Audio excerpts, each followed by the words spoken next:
دیکھو، بسم اللہ الرحمن الرحیم۔ ابراہیم یکسر الاسنام، ابراہیم یکسر الاسنام، ابراہیم علیہ السلام نے بتوں کو توڑا۔ کیا ہوا؟ ابراہیم علیہ السلام نے بتوں کو توڑا۔ وجاء یوم عید، اور جب عید کا دن آیا، ففرح الناس، تو لوگ خوش ہوئے، اور جب عید کا دن آیا تو لوگ خوش ہوئے۔ وخرج الناس للعید، اور لوگ عید کے لیے نکلے، لوگ وخرج الاطفال، اور بچے بھی نکلے۔ کیا ہوا؟ وخرج والد ابراہیم، اور ابراہیم علیہ السلام کے والد بھی نکلے۔ وقال لابراہیم، اور ابراہیم علیہ السلام سے کہا، الا تخرج معنا، کیا تم ہمارے ساتھ نہیں چلو گے، یا تم ہمارے ساتھ نہیں نکلو گے، ایسے بھی کہہ سکتے ہیں، تم ہمارے ساتھ نہیں چلو گے، ٹھیک ہے۔ قال ابراہیم، ابراہیم علیہ السلام نے کہا، انا سقیم، میں بیمار ہوں۔ دیکھو، وذهب الناس، اور لوگ چلے گئے، اور لوگ وبقی ابراہیم فی البیت، ابراہیم علیہ السلام گھر میں باقی رہے، ابراہیم علیہ السلام گھر میں باقی رہے۔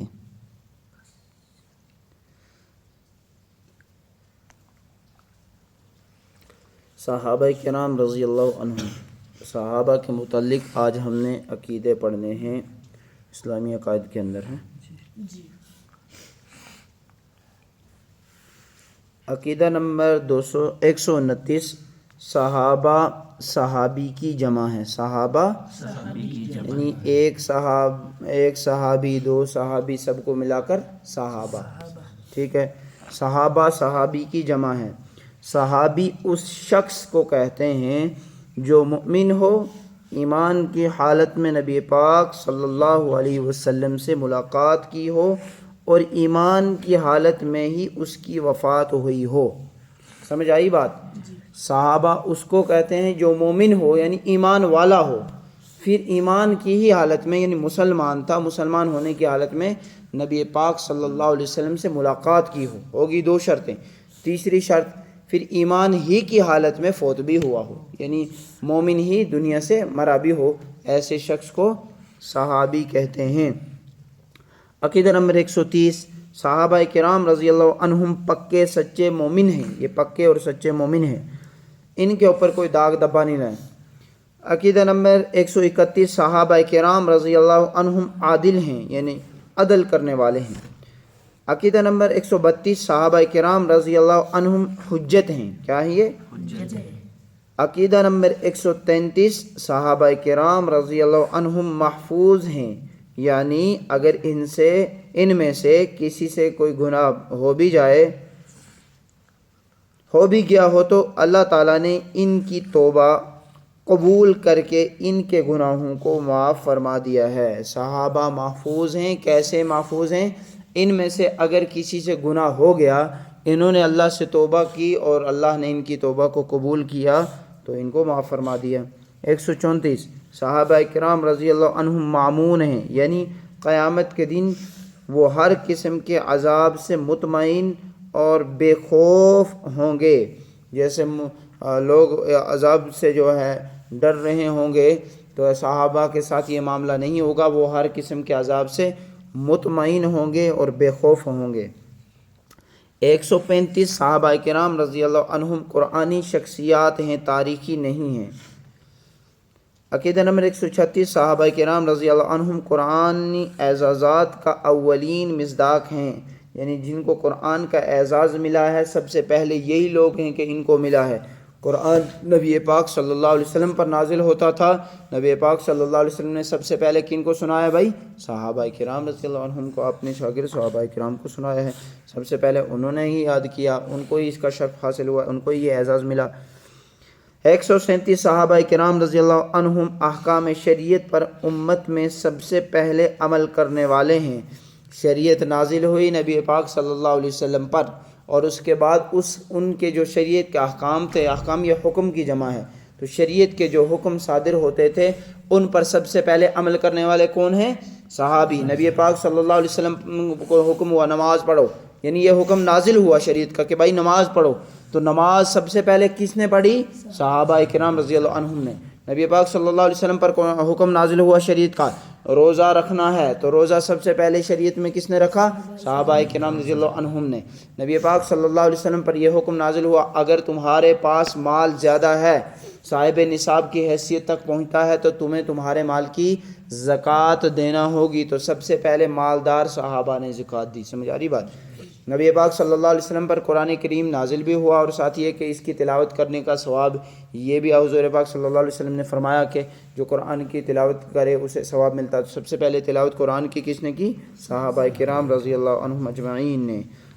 اور قرآن کریم یوں آپ کہیں کہ سب سے پہلے قرآن کے حافظ کون بنے؟ صحابہ کرام رضی اللہ عنہم. بے شمار فضائل ان کے.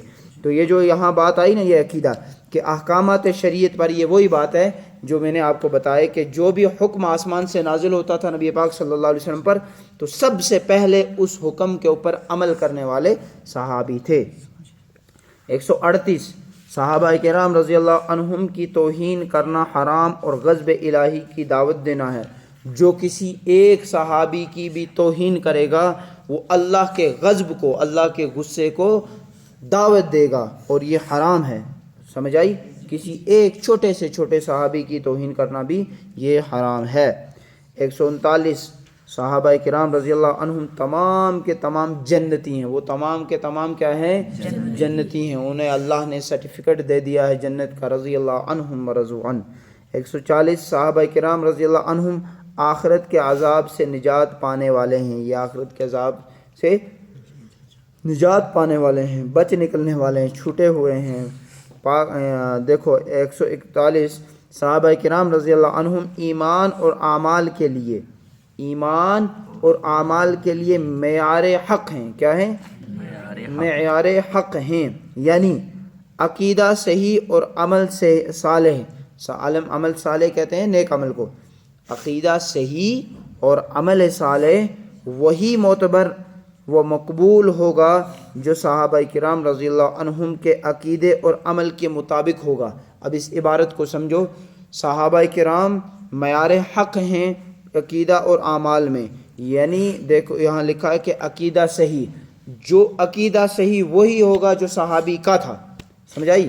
جو صحابہ کرام کا جو ان کے عقائد تھے وہی عقائد اگر ہم رکھیں گے تو معتبر مانے جائیں گے. بعد کی امت میں سے جتنے بھی لوگ ہیں وہ سارے کے سارے لوگ ان کے جو عقائد ہیں وہ تبھی صحیح مانے جائیں گے جب ان کے عقائد صحابہ کے عقائد کے مطابق ہوں. سمجھ آئی رہی بات؟ پھر اعمال صالح، نیک اعمال، نماز کیسے پڑھنی ہے وہ کہاں سے لائیں گے؟ صحابہ سے لائیں گے. جیسے صحابہ نماز پڑھتے تھے ویسے ہم نے بھی پڑھنی ہے. مطلب بھائی صحابہ سے کیوں، نبی سے کیوں نہیں؟ ہم نے نبی پاک صلی اللہ علیہ وسلم کو دیکھا ہے؟ نہیں دیکھا. کس نے دیکھا؟ صحابہ نے دیکھا. تو اب ظاہر سی بات ہے بھائی صحابہ نے نبی پاک صلی اللہ علیہ وسلم کو دیکھا، تو جیسے نبی پاک صلی اللہ علیہ وسلم نے نماز پڑھی ویسی نماز پڑھی صحابہ نے. تو ہم صحابہ کی نماز پڑھیں گے تو گویا کہ نبی پاک صلی اللہ علیہ وسلم کی نماز پڑھیں گے. ویسے ہی تمام اعمال نیک، روزہ رکھنا ہے، سحری کب کرنی ہے، کب ختم کرنی ہے، افطاری کب کرنی ہے، کب ٹھیک ہے کب ٹھیک نہیں ہے، روزے کی حالت میں کیا کیا چیزیں جائز ہیں کیا کیا ناجائز ہیں، تو یہ سب ہمیں کہاں سے سبق ملے گا؟ صحابہ سے ملے گا. تو یہ ہے عمل صالح. ٹھیک ہے، عقیدے کا میں نے پہلے ہی بتا دیا. اللہ کی ذات کے مطابق جو صحابہ کا عقیدہ ہوگا اگر وہ رکھے گی، بعد کے امتی لوگوں میں سے جو امت میں سے جو لوگ اللہ کی ذات کے مطابق وہ عقیدہ رکھیں گے جو صحابہ کا تھا تو وہ معتبر ہے. جو اس کے علاوہ عقیدہ رکھیں گے تو وہ معتبر نہیں ہے. ویسے نبی پاک صلی اللہ علیہ وسلم کی ذات کے متعلق عقائد آسمانی کتابوں کے جیسے ہم پڑھ رہے ہیں، تو یہ عقائد سب کے سب الحمدللہ تعالی صحابہ کرام رضی اللہ عنہم اجمعین کے عقائد کے مطابق ہیں. بس یہ کافی ہے. یہاں تک کتاب الصرف میں وہی فعل ماضی کی گردان، نصرہ نصرہ نصروا نصرت آخر تک.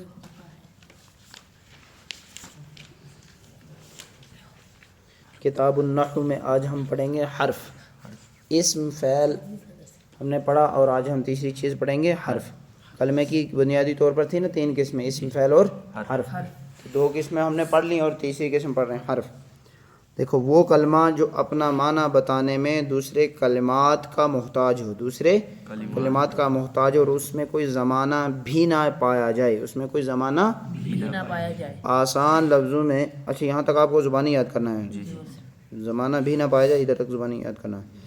آسان لفظوں میں یوں سمجھ لیں کہ حرف کا مکمل معنی جملے میں آئے بغیر معلوم نہیں ہو سکتا. مثلا باز بی، اس کا مطلب ہوتا ہے ساتھ.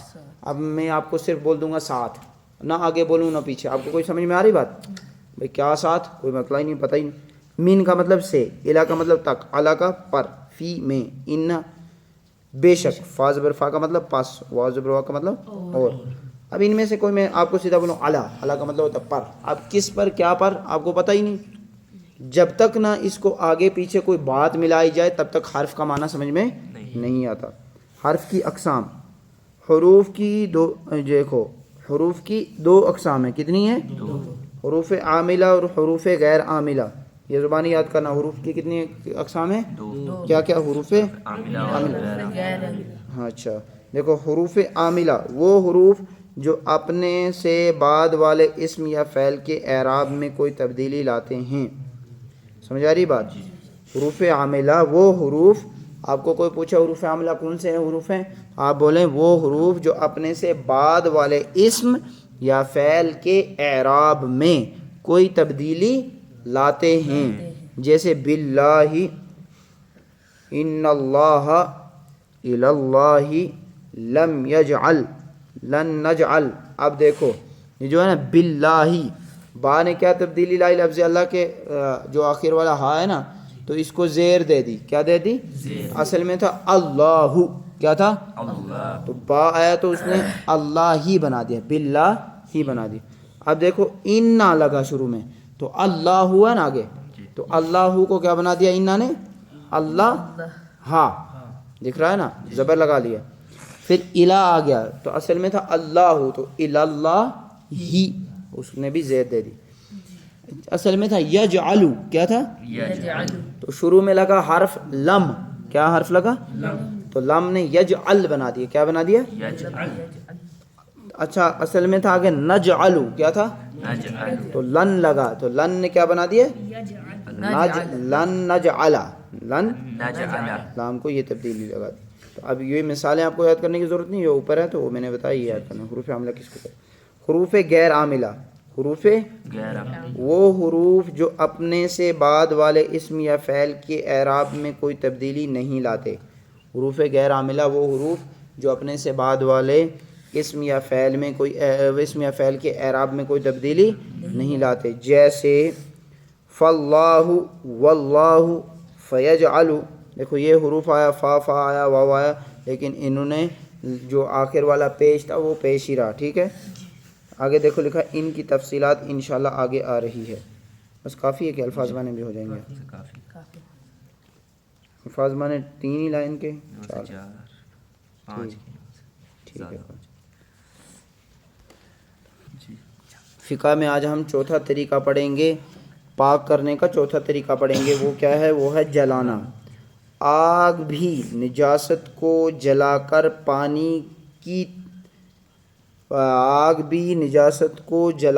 پاکی کا ذریعہ بنتی ہے.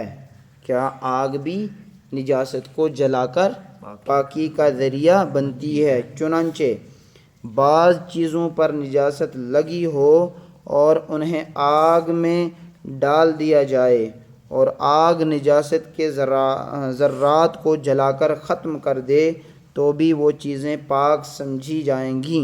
ٹھیک ہے.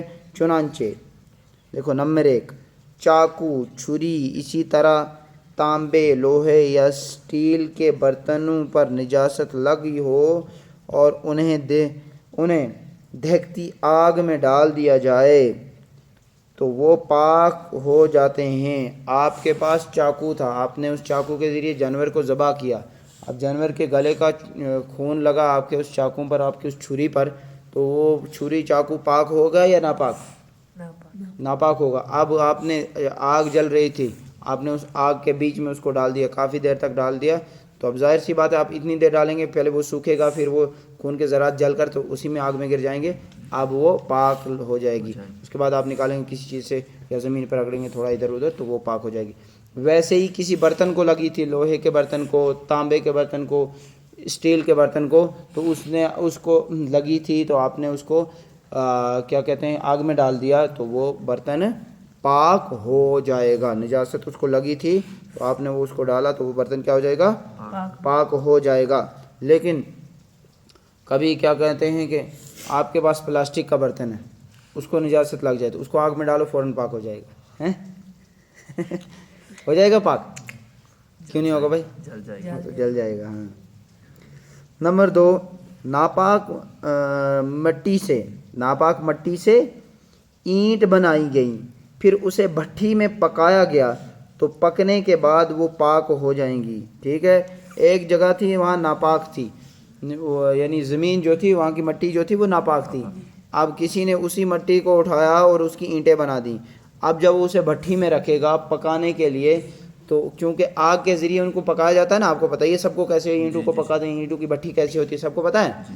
تو اس کو چاروں سائڈ سے اس کے اندر بھی آگ جلائی جاتی ہے اور چاروں سائڈ سے اب آگ کے ذریعے وہ پکتی ہیں. تو اب جب وہ اینٹیں پکیں گی تو چونکہ آگ ان کی نوعیت کو چینج کر دے گا تو لہٰذا اب کیا ہوگے، آگ کی وجہ سے جب نوعیت چینج ہو جائے گی تو اب کیا ہوں گی، وہ اینٹیں پاک ہو جائیں گی. ٹھیک ہے.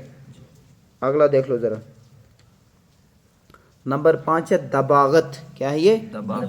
دباغت. اگر کسی جانور کو شرعی طور پر ذبح نہیں کیا گیا یا کوئی جانور خود بخود مر گیا تو اس کی کھال نجس ہوگی. اس کی کھال کیا ہو جاتی ہے؟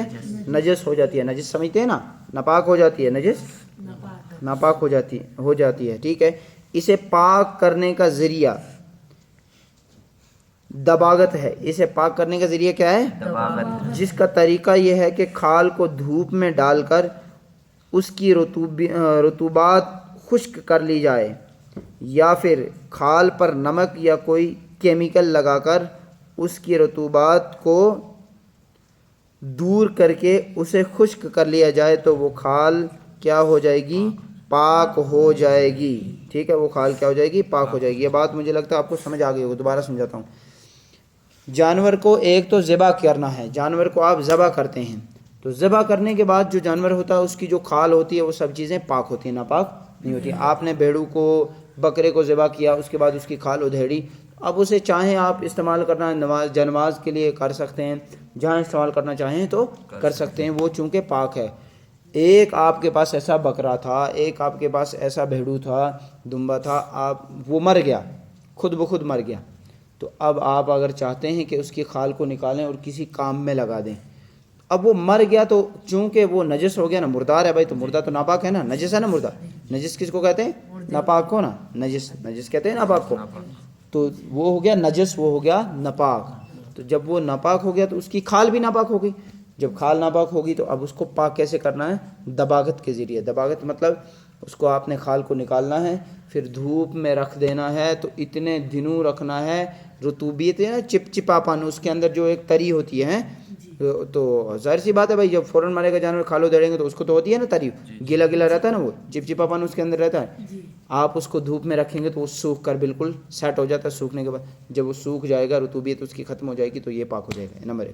نمبر 2، آپ نے نمک وغیرہ اس کو جب آپ نے دھوپ میں ڈالا، نمک وغیرہ چھڑکا یا کوئی ایسا کیمیکل چھڑکا جس کی وجہ سے اس کی رطوبیت ختم ہو گئی، وہ سوکھ گیا اور سیٹ ہو گیا، پورا سیدھا ہو گیا، تو اب اس کے بعد وہ کیا سمجھا جائے گا؟ پاک سمجھا جائے گا. یہاں سے اگلی جو بات ہے وہ انشاءاللہ آئندہ سبق میں پڑھیں گے. ٹھیک ہے.